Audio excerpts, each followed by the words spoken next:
नाज़रीन अस्सलाम वालेकुम। सफ़ा ऑनलाइन के ख़ास प्रोग्राम लीगल अवेयरनेस में आपका इस्तकबाल है। मैं हूं मुनव्वर सुल्तान और आज हमारे साथ मौजूद हैं अहम मेहमान जनाब मुश्तबा शेरवानी साहब, जो हाई कोर्ट लखनऊ के एडवोकेट हैं, समाजी कारकुन हैं।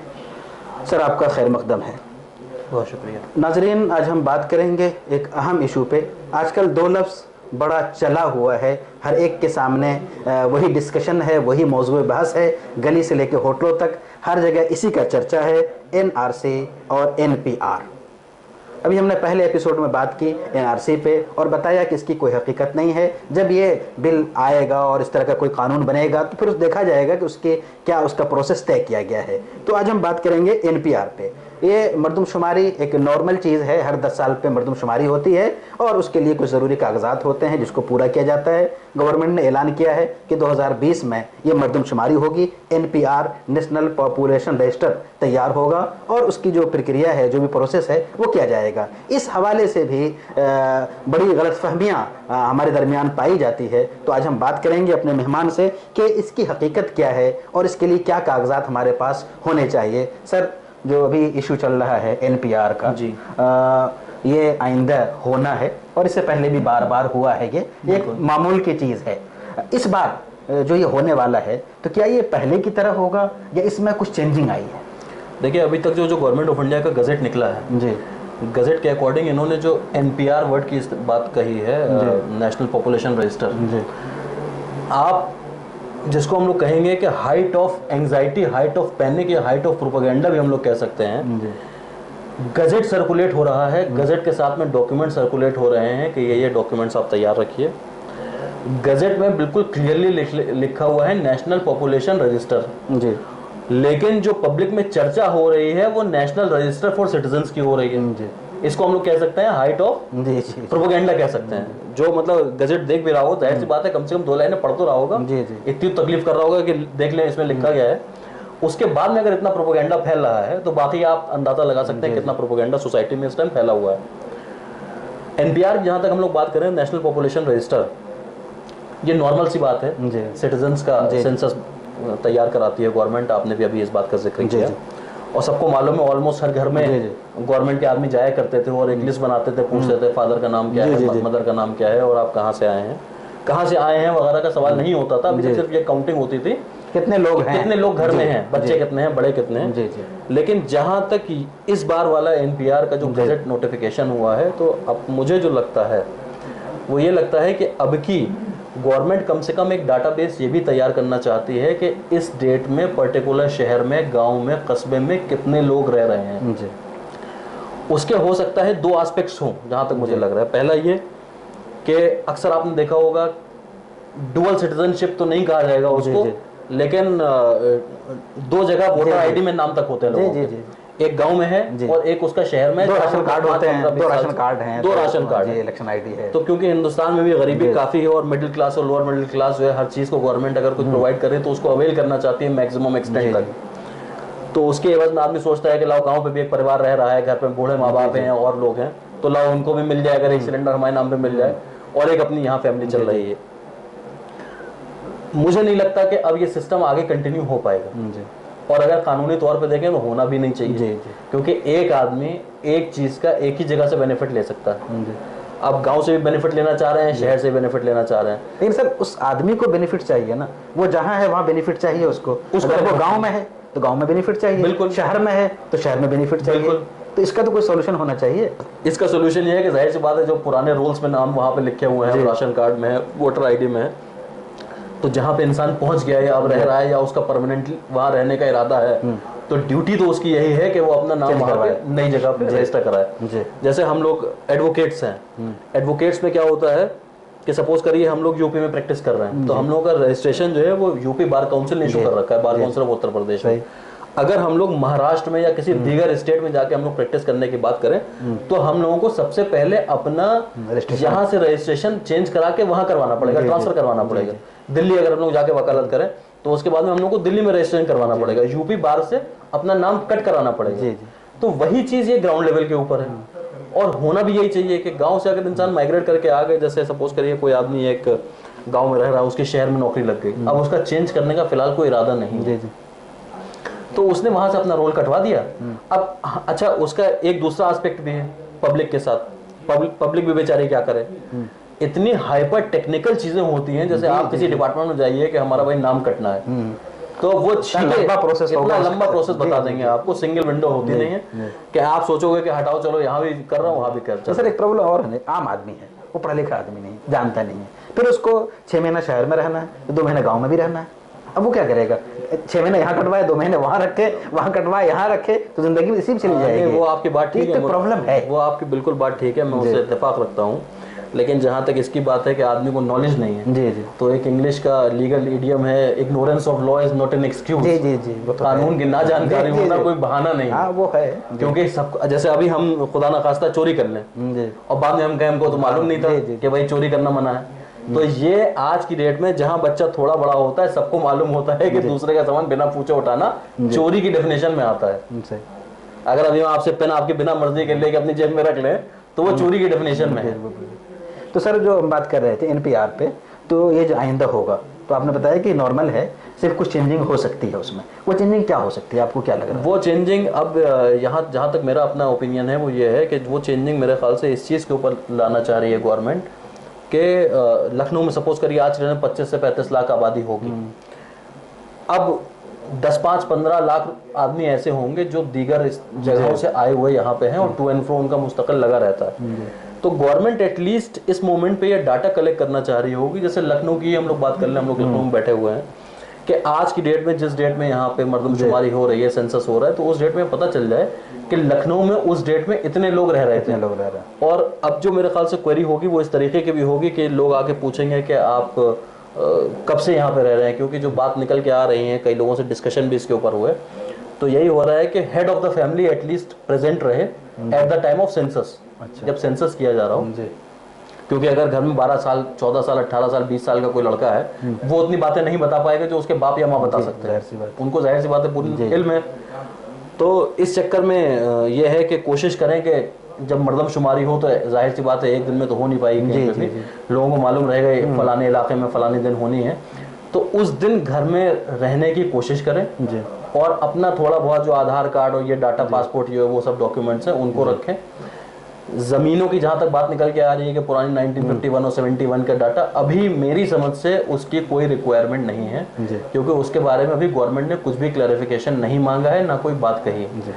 तो इसलिए एनपीआर जब भी हो, सेंसस पहले भी हम लोग देख चुके हैं, घर पे लोग आते हैं, तो पहले तो सर वो डॉक्यूमेंट नहीं लेते थे, आके देख लिया कितने लोग हैं, या किसी ने नाम नोट करवा दिया इस फैमिली में इतने लोग हैं, इतने बच्चे हैं, ये एज है, हो गया।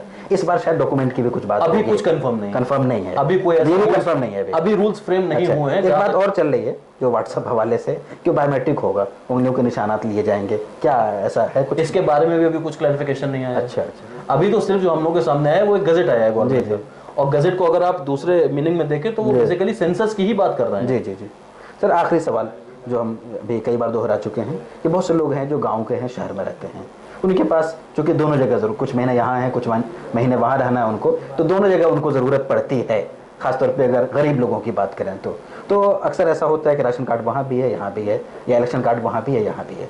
तो ये तो बिल्कुल गलत है कि 2 जगह नहीं होना चाहिए, लेकिन इन लोगों का जो प्रॉब्लम है इसका भी कोई सोल्यूशन होना चाहिए।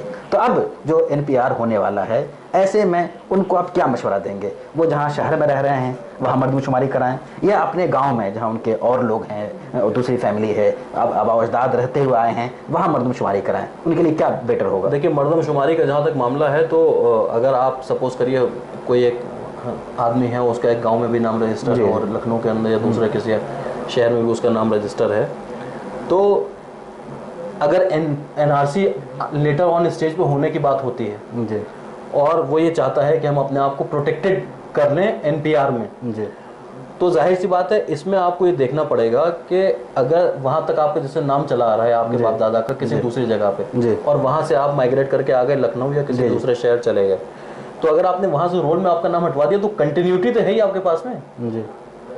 भाई आपके वालिदैन उनके अजदाद जितने थे उनकी कंटिन्यूटी वहां तक आई, उसके बाद आपने नाम ट्रांसफर करा, तो एक ट्रांसफर का पूरा प्रोसीजर होता है, उसमें आप एप्लीकेशन दोगे, गवर्नमेंट का कुछ करस्पॉन्डेंस होगा, उन डॉक्यूमेंट्स को अपने पास सेव रखिए, आप कहीं भी कराइए, कोई दिक्कत नहीं जी।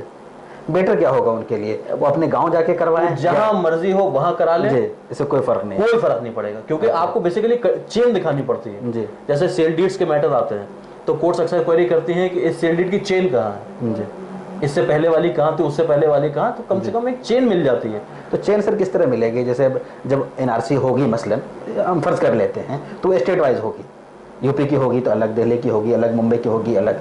तो एक आदमी जब यूपी की हो रही है तो वो तो यूपी का मांगेगा उस वक्त कि यहाँ का आप चेन दिखाइए, बाप दादा परदादा जो भी है जिस टाइप का आएगा। तो वो जब मुंबई जा चुका है, दिल्ली जा चुका है और बाप दादा यहाँ हैं, तो फिर वो चेन कैसे मिलेगी? अगर स्टेट वाइज वो अपने ट्रांसफर कराएगा डॉक्यूमेंट्स को, तो जाहिर सी बात है स्टेट रिकॉर्ड्स में भी कुछ ना कुछ मिलेगा उसको, और उसके पास एटलीस्ट अपनी दी हुई एप्लीकेशन से वहाँ से मोहर मिली हुई।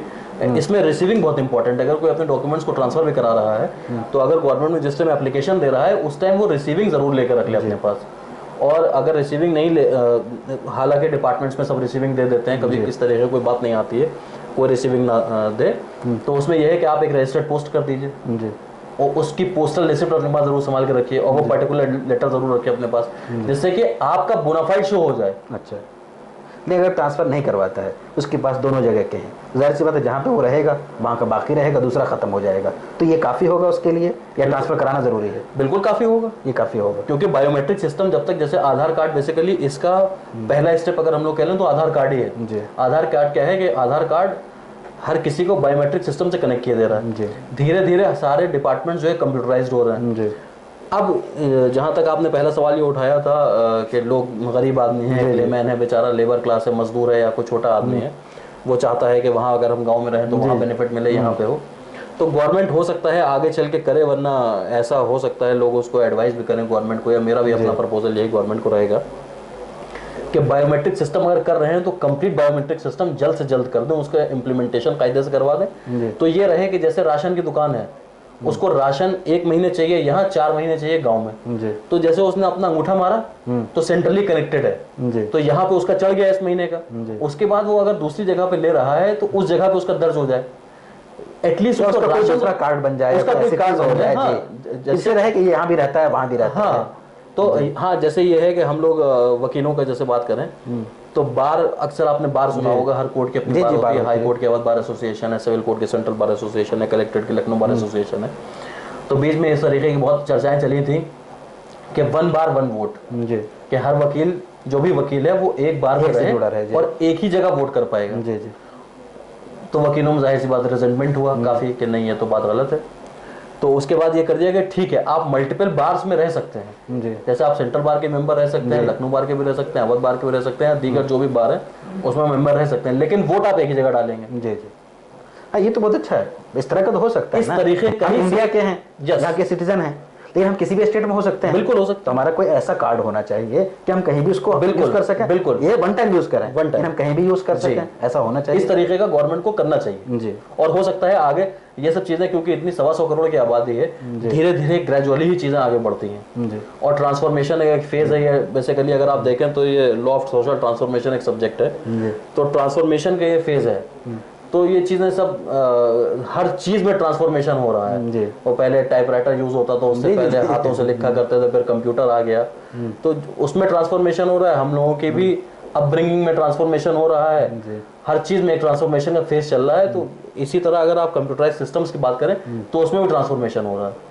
तो हो सकता है गवर्नमेंट आगे चल के एक सिंगल कार्ड इशू करने की बात करें। बेसिकली आधार को अगर आप देखें तो वो सिंगल कार्ड ही था जो बायोमेट्रिक सिस्टम था, लेकिन हो सकता है आगे चल के कोई इस तरीके का स्वाइप कार्ड गवर्नमेंट दे दे आपको, या कुछ पंचिंग मशीन टाइप की, या आपके फिंगरप्रिंट से कनेक्ट कर दे, गवर्नमेंट कुछ भी कर सकती है। तो हो सकता है उसके लिए पूरा ये साचा तैयार किया जा रहा हो। तो इसलिए हम लोगों को सबसे पहले अपने आप से नेगेटिविटी को दूर करना है। नेगेटिव चीजें ना आपको खुद को खा जाती हैं, बल्कि आपके जितने आसपास होते हैं सबको खा जाती हैं, क्योंकि आप परेशान रहेंगे तो जाहिर सी बात है घर वाले परेशान रहेंगे, आप भी परेशान। हम इसी पे आने वाले थे कि अभी जो कुछ हो रहा है, जो हंगामे हैं, जो अफवाहें हैं, आपने बताया कि सबकी कोई हकीकत नहीं है, तो आप इस हवाले से आम लोगों को क्या मैसेज देना चाहेंगे?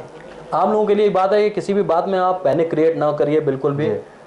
कोई बात अगर सामने आती है तो खुद उसको समझने की कोशिश करिए, अगर खुद नहीं समझ सकते हैं तो किसी एक वकील से राय मशवरा करने की कोशिश करिए, या आजकल तो बहुत कुछ आसान हो गया है कि इंटरनेट पे बहुत कुछ मिल जाता है, लेकिन हाँ, इंटरनेट की नॉलेज के ऊपर 100% रिलाय ना कीजिएगा, क्योंकि गूगल ज्ञान जितना फायदेमंद है उतना ही नुकसानदेह है। इवन अभी 2 दिन पहले किसी ने वीडियो भेजा था कि कुछ डॉक्टर्स, एक बैंड है, बैंड में गाना गा रहे हैं और उसमें बाकायदा उन्होंने पूरे अपने एक टोन बना रखा था कि अगर आप सरदर्द का सिम्टम गूगल पे सर्च करेंगे तो दिखा देगा कि आपको ब्रेन ट्यूमर है। जी, जी, अगर खांसी का सिम्टम डाल देंगे गूगल पे तो ये दिखा देगा। तो हम ये नहीं कह रहे कि गूगल गलत बताता है, लेकिन बहुत सी चीजें ऐसी हैं वो तो हमारी तहरीरों को ही शो करता है। बिल्कुल ठीक जिसने जैसी तहरीर डाली है वैसे वो शो विकिपीडिया पे आप देखिए लोग एडिटिंग कर देते हैं, एडिटिंग का उसमें ऑप्शन आता है, कोई भी एडिटिंग करते हैं गलत सही जो। तो इसलिए बेहतर ये है कि खुद पढ़ने की कोशिश करिए, खुद नहीं पढ़ सकते तो उस फील्ड का जो एक जानकार आदमी है उससे कम से कम राय मशवरा करने की कोशिश करिए, उससे राब्ता कायम करिए और नॉलेज लेने की कोशिश करिए, सही हो गलत सही नॉलेज कोशिश करिए। यस ठीक, बहुत शुक्रिया। नाजरीन, आप देख रहे थे हमारा खास प्रोग्राम लीगल अवेयरनेस, और आज हमने बात की एनसीआर पे और एनपीआर पे, और बताया हमारे मुस्तफा शेरवानी साहब ने कि जो कुछ हंगामा है उसकी कोई हकीकत नहीं है, हम पुरसुकून रहें और दूसरों को भी पुरसुकून रहने दें, जो अफवाहें हैं उनको ध्यान न दें। अलबत्ता अगर हमको लग रहा है कि हमारे डॉक्यूमेंट में कमी है या उसमें कुछ इस तरह की चीज़ें मिस्टेक हैं तो आप उसको दूर करते रहें, यह आपका अपना काम है, लेकिन इन हंगामों की कोई हकीकत नहीं है। जब इस तरह की बात आएगी तो उस वक्त देखा जाएगा कि मॉडल क्या है। बहुत बहुत शुक्रिया, जज़ाकल्लाह।